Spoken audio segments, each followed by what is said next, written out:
नमस्कार जी। नमस्कार जी। सर जी, ये आपने जो वीडियो डाल रखी है, ये गोहाड़ा में पैसे दे गए रामपाल महाराज जी, इस क्या समझाना चाहो जी इस बात से आप? वीडियो देख के समझ तो आ गया होगा आपको इतना तो। कुछ नहीं समझ मारा जी। अच्छा अच्छा अच्छा। ये क्या है कि ये सतलोक आश्रम की तरफ से मनमाना आचरण किया हुआ है। ये जी सब करे जी इस बात को, ये को अलग थोड़ा करे है, तो जो भी बिल्डिंग बना कितने भी बना सब सहायता करे जी। हाँ, आम व्यक्ति सहायता कर सकता है, चंदा ले सकता है, चंदा दे सकता है, ठीक है। हाँ जी। जिस प्रकार आम आदमी तो मिठाई की दुकान पे मिठाई खा सकता है, लेकिन जिसको शुगर होगी वो थोड़ी खा लेगा। तो संत रामपाल जी के भक्ति नियम के अनुसार ना चंदा लेना ना चंदा देना। तो भक्ति में तो भाई हमारे तो गुरु के आदेश चलेंगे ना, अगर हम भगत हैं, आश्रम से जुड़े हुए हैं। दिया है तो उन्होंने अपने आप खुश हो गए जी। किसने दिया खुश हो गए? रामपाल जी के लड़के ने। तो रामपाल जी के लड़के ने दिया, इसलिए तो हम विरोध कर रहे हैं ना। रामपाल जी ने थोड़ी दिया है। अब रामपाल जी का लड़का थोड़ी हमारा कोई गुरु है। वो खून तो उन्हीं का है जी।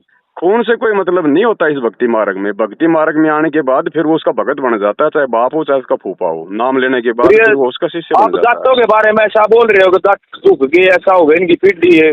हाँ, तो लेना नहीं चाहिए था ना, जाटों ने लेना नहीं चाहिए था ना भाई। आप एक बात बताओ, जाट समाज क्यों संत रामपाल जी के नाम पे फ्लोर बनाएगा?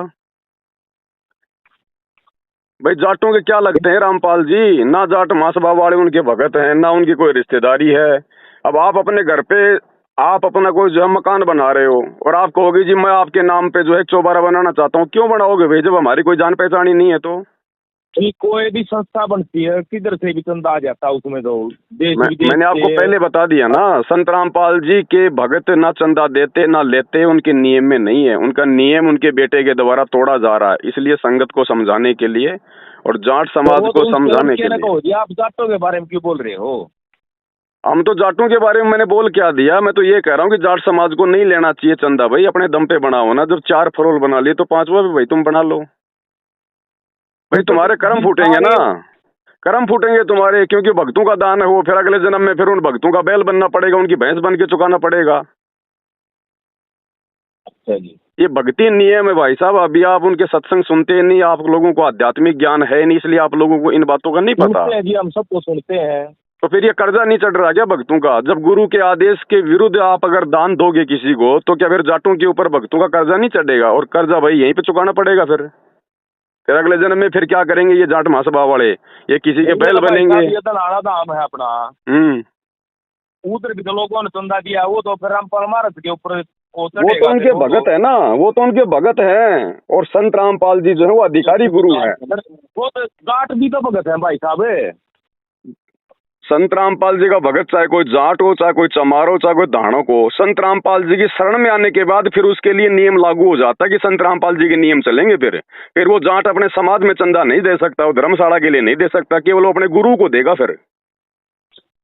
अच्छा जी, ये नियम है कुछ भाई। ठीक है जी। और आज ये पूरी कमेटी यहाँ आई हुई है कि भाई वीरेंद्र जी की अग्रीमूस में कि भाई हम पूरी की पूरी 1 फ्लोर इस संस्था का सदगुरु श्री रामपाल जी महाराज के नाम से बनाएंगे। इसके लिए जाट महासभा इनका बहुत बहुत धन्यवाद करती है।